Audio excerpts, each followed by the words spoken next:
تحریر کیا، اس کو ترتیب دیا، اور یہ ترتیب اتنی خوبصورت ہے کہ آج تک اس کو کسی نے چھیڑا نہیں، اس میں کوئی تبدیلی نہیں آئی۔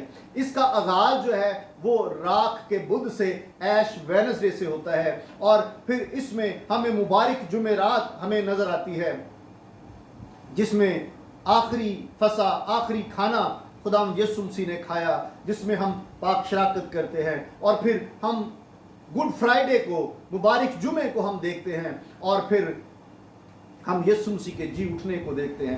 اس نے ان ساری باتوں کو لیا اور کہا کہ ہم اس کو کس طرح سے جو ہے وہ اچھے طور سے منا سکیں یا سمجھ سکیں، تو اس نے اس نظریے سے یہ ساری چیزیں جو تھی ترتیب دی، اور ان کی ترتیب ایسے کی ایسے ہی ہے۔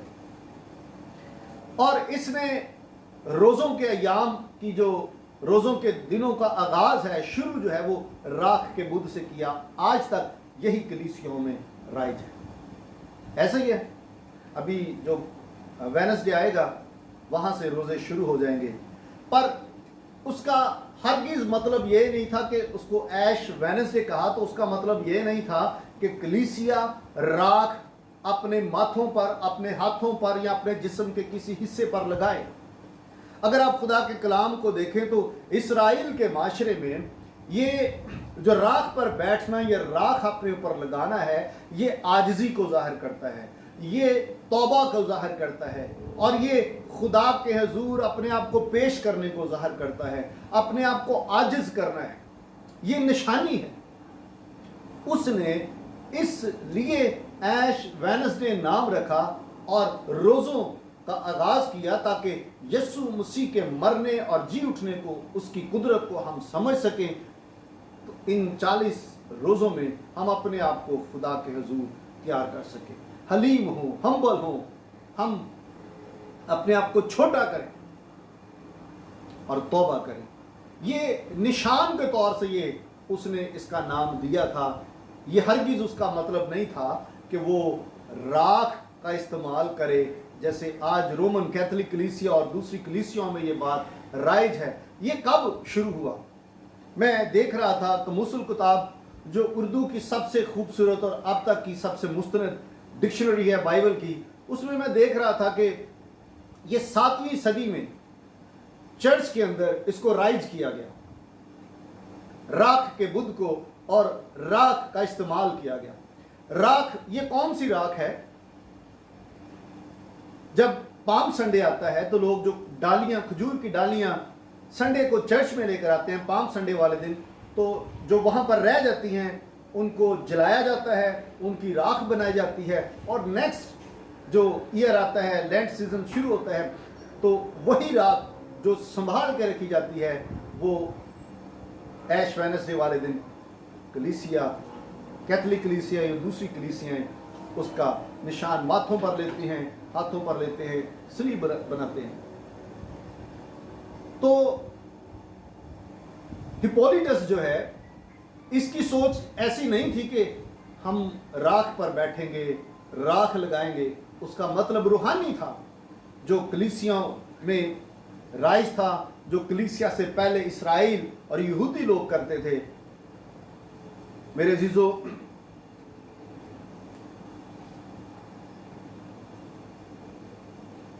خدا کا کلام جو بیان کرتا ہے، ہمیں اسی کی طرف توجہ کرنے کی ضرورت ہے۔ اور کلیسیا میں اس کا آغاز میں نے بتایا کہ 7ویں صدی میں ہوا، اور پھر 8ویں صدی میں جو تھا، یہ ساری کلیسیا کے اندر پورے طور سے لوگوں نے ماننا شروع کیا۔ پہلے تو یہ رومن کیتھولک نے شروع کیا، اور پھر سب لوگوں نے اس کو جو ہے وہ 8ویں صدی تک یہ ساری دنیا کی کل عالمگیر کلیسیا نے شروع کیا۔ لیکن جیسے جیسے وقت آیا تو 16ویں صدی میں، 14 یا غالباً 16ویں صدی میں، شاید میں نے نوٹ کیا ہو، ایک منٹ مجھے تھوڑی سی،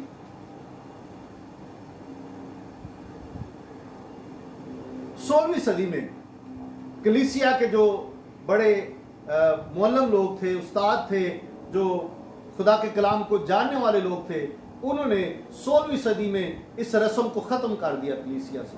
کیونکہ یہ خدا کے کلام کے عین مطابق نہیں تھی، اس لیے اس کو ختم کر دیا گیا، اور وہ آج بھی جو بہت سارے پینٹیکوسٹلز اور پروٹسٹنٹ چرچز ہیں ان میں اس رسم کو ادا نہیں کیا جاتا، ماتھوں پر اور ہاتھوں پر راک کا نشان نہیں بنایا جاتا۔ یہ صرف اور صرف ایک نشانی تھی، اور میرے عزیزو یہ روحانی طور سے اس کا مطلب ہمیں لینے کی ضرورت ہے۔ سو میرے عزیزو، سب سے پہلے تو ہمیں یہ جاننے کی ضرورت ہے یہ جو روزے ہیں ان کا خدا کے کلام میں کیا ہمارے لیے حکم ہے۔ آئیے میرے ساتھ دیکھیے خدا کے کلام میں سے متی کی انجیل اس کا 6واں باب۔ میں ایک حوالہ پڑھوں گا، باقی میں آپ کے ساتھ صرف شیئر کروں گا، آپ اس کو نوٹ کریں اور آپ بعد میں ان سے مدد لے سکتے ہیں۔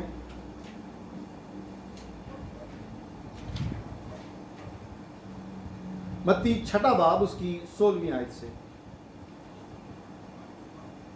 اور جب تم روزہ رکھو تو ریاکاروں کی طرح اپنی صورت اداس نہ بناؤ، کیونکہ وہ اپنا منہ بگاڑتے ہیں تاکہ لوگ ان کو روزہ دار جانیں۔ میں تم سے سچ کہتا ہوں کہ وہ اپنا اجر پا چکے، بلکہ جب تو روزہ رکھے تو اپنے سر میں تیل ڈال اور منہ دھو، تاکہ آدمی نہیں بلکہ تیرا باپ جو پوشیدگی میں ہے تجھے روزہ دار جانے۔ اس صورت میں تیرا باپ جو پوشیدگی میں دیکھتا ہے تجھے بدلہ دے گا۔ آمین۔ خداوند اپنے کلام سے ہم سب کو برکت دے۔ میرے عزیزو، ہم نے یہیں پر جو دیکھا ہے خداوند یسوع مسیح کے الفاظ جو ہیں وہ کنڈیم کرتے ہیں، اس بات کو مسترد کرتے ہیں جو راکھ لگائی جاتی ہے، نشان بنایا جاتا ہے۔ یہاں پر تو یسوع مسیح نے کہا کہ جب روزہ رکھتے ہو تو اپنا منہ دھو، اپنے سر پر تیل لگا اور اپنا منہ دھو، سادہ طریقے سے لوگوں کو پتہ ہی نہ چلے، تاکہ انسان نہیں بلکہ خدا باپ جو پوشیدگی میں ہمیں دیکھتا ہے وہ ہمیں روزہ دار جانے۔ میرے عزیزو، یہ جو کلیسیا کے اندر 40 روزے رکھے گئے ہیں یہ اختیاری روزے ہیں۔ اس کا مطلب یہ نہیں کہ ہم نے 40 کے 40 روزے رکھنے ہیں۔ ہم کیوں روزے رکھیں؟ خدا کا کلام بیان کرتا ہے، یہاں پر یسوع مسیح نے یہ نہیں کہا کہ روزے نہ رکھو یا روزے رکھنے لازمی نہیں ہے۔ جب خداوند یسوع مسیح نے کہا کہ جب تم روزہ رکھو، اس کا مطلب ہے کہ لازمی روزہ رکھو۔ اسرائیل کے اندر یہودی جو تھے، فریسی، ہفتے میں 2 دفعہ روزہ رکھتے تھے، پیر والے دن اور جمعرات والے دن۔ اگر آپ دیکھیں ایک جگہ پر ہیکل میں یسوع مسیح نے تمثیل کہی کہ 2 شخص آئے، ایک گناہ گار محصول لینے والا اور ایک فریسی آیا، تو ان میں سے ایک تو باہر پیچھے کھڑا رہا جو محصول لینے والا شخص تھا، اور اس نے اپنا سر نیچے جھکا کے رکھا اور اپنا منہ اوپر تک نہ اٹھایا، اور دوسرا جو فریسی تھا جو روزے رکھتا تھا ہفتے میں 2 دفعہ، آگے کہتا ہے خداوند میں اس شخص کی طرح نہیں ہوں جو محصول لیتا ہے، جو روزہ نہیں رکھتا، میں تو دائیں یقی بھی دیتا ہوں، سب کچھ کرتا ہوں۔ تو دوسرے نے تو ہمت نہ کی، اپنا سر تک نہ اٹھایا اور کہا کہ خداوند میں تو گنہگار ہوں، مجھے معاف کر۔ تو یسوع مسیح نے کہا کہ ان میں سے کون ہے جو برکت پاتا ہے؟ تو جواب آگے سے ملا، خداوند یسوع مسیح نے کہا کہ وہ جس نے اپنے آپ کو خدا کے حضور حلیم کیا۔ اس کا مطلب یہ نہیں، یسوع نے یہ نہیں کہا کہ روزے نہ رکھے یا دائیں یقین نہ دے۔ بات یہ ہے کہ جو کام دکھانے کے لیے کیا جاتا ہے اس کا اجر کوئی نہیں۔ اور خداوند یسوع مسیح نے متی کے انجیل کے 6 باب میں واضح طور سے کہا ہے، انسان ہمیں روزہ دار نہ جانے، خدا ہمیں روزہ دار جانے۔ روزے کا مطلب ہے کہ ہم کسی چیز کو خدا کے لیے چھوڑ دیں. کس کے لیے چھوڑ دیں؟ خدا کا کلام بیان کرتا ہے کہ کوئی ایسا شخص نہیں جو خدا کے لیے روزہ رکھتا ہو. بہت سارے لوگ ہیں وہ اپنے آپ کو ظاہر کرنے کے لیے کہ وہ بڑے روحانی ہیں اور روزے رکھتے ہیں، یا اپنی ضرورتوں کے لیے روزہ رکھتے ہیں. پر کوئی ایسا ہے جو خدا کے لیے روزہ رکھتا ہو. مجھے ایک عورت یاد آتی ہے جب یسوع مسیح کی پیدائش ہوئی، حنا نام کی عورت. دوسرے باب میں، متی کی انجیل کے دوسرے باب میں وہ آپ کو ملے گی. جب لوکا کی انجیل کے دوسرے باب میں جب یسوع مسیح کو ہیکل میں لایا گیا تو وہ آئی اور لکھا اس کے لیے کہ وہ 84 برس سے بیوہ تھی. کتنے سالوں سے بیوہ تھی؟ اس کا مطلب ہے کہ کم از کم اس کی عمر 100 سال تو ہوگی. اور لکھا ہے کہ وہ روزے میں رہتی تھی، وہ دعا میں رہتی تھی. میرے عزیزو، روزہ خدا کے لیے رکھا جاتا ہے. اس کی اپنی کوئی ضرورت نہیں تھی، وہ خدا کی قوم کے لیے، اس کی نجات کے لیے روزے رکھتی تھی. خدا کی نجات کی منتظر تھی، خدا کے فضل کے لیے منتظر تھی، اور اس لیے وہ روزے رکھ رہی تھی. وہ خدا کے لیے روزے رکھ رہی تھی. اور خدا کا کلام جب ہم شروع کرتے ہیں تو ہمیں موسیٰ کی شریعت میں ہمیں روزہ دکھائی دیتا ہے. پھر ہم موسیٰ نے روزہ رکھا، ایلیاں نے روزہ رکھا، نبیوں نے روزہ رکھا، اور ان سب کے پیچھے کوئی نہ کوئی مقصد ہمیں نظر آتا ہے. آج جب روزے شروع ہو رہے ہیں تھوڑے دنوں کے بعد، تو لوگ دیکھ کر ہی دوسروں کو روزہ رکھ رہے ہیں کہ روزہ رکھنا بڑا، بس یہ ایک رسم ہے، ہمیں رسم پوری کرنی ہے. پر بائبل ہمیں جو بتاتی ہے، روزے کے پیچھے کوئی مقصد ہے. روزہ کسی مقصد کے تحت رکھا جاتا ہے. ہماری جسمانی ضرورت ہو سکتی ہے، ہماری روحانی ضرورت ہو سکتی ہے. سو میرے عزیزو، صرف اپنی جان کو دکھ نہ دیں. روزہ رکھنا صرف اپنی جان کو دکھ دینا نہیں ہے، بلکہ اس کا مطلب ہے کہ ہم خدا کے لیے قربانی دیں. آمین، ہاللیلویا، ہاللیلویا، ہاللیلویا. جو کلیسیا کے لیے سادہ الفاظ میں یہی پیغام ہے کہ یہ روزے بے شک اختیاری روزے ہیں، پر میرے عزیزو، کلیسیا کے لیے روزے رکھنا ضروری ہے، لازمی ہے. کلیسیا نے روزے رکھے. یسوع مسیح کے مرنے اور جی اٹھنے کے بعد جب یسوع مسیح ساتھ رہے تب تو شاگرد روزہ رکھتے نہیں تھے. اور یوحنا کے شاگرد آ کے کہتے ہیں کہ استاد کیا بات ہے، ہم بھی روزہ رکھتے ہیں، اسرائیلی، یہودی، فریسی سارے روزہ رکھتے ہیں، پر یسوع کے شاگرد روزہ نہیں رکھتے. تو آگے سے یسوع کا جواب کیا تھا کہ جب تک دلہا ساتھ ہے تو براتی کیسے روزہ رکھ سکتے ہیں؟ ہاللیلویا، ہاللیلویا. اور یسوع نے کہا کہ ایک وقت آئے گا کہ یہ روزہ رکھیں گے. اور ہمیں نظر آتا ہے کہ کلیسیا نے مقصد کے تحت روزہ رکھا. ان کے پیچھے مقصد تھا.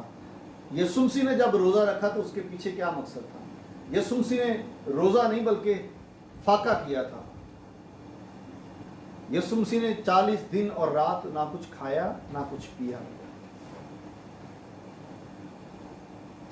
یسوع مسیح نے فاقہ کیا، اور اس کے پیچھے ایک مقصد تھا یسوع مسیح کی بڑی منسٹری شروع ہونے والی تھی. یسوع مسیح نے اس منسٹری کی تیاری کے لیے روزہ رکھا. آج کلیسیوں میں جب بھی خدمت کے لیے کسی کو کھڑا کیا جاتا ہے، اس بات کا کبھی بھی خیال نہیں کیا جاتا. میں آج پڑھ رہا تھا جب پالوس کو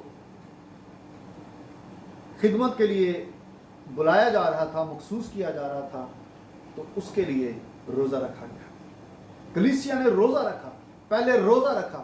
آج میرے عزیزو، کلیسیوں میں اس لیے خرابی ہے کہ نہ تو دعا کی جاتی ہے مخصوصیت سے پہلے کسی شخص کے لیے، اور نہ روزے رکھے جاتے ہیں. اس لیے آگے چل کے جس شخص کو ہم مخصوص کرتے ہیں وہ کلیسیا کے لیے توڑ پھوڑ کا باعث بنتا ہے. روزے رکھنا لازمی ہے، پر اس کے پیچھے روحانی مطلب ہونا بہت ضروری ہے.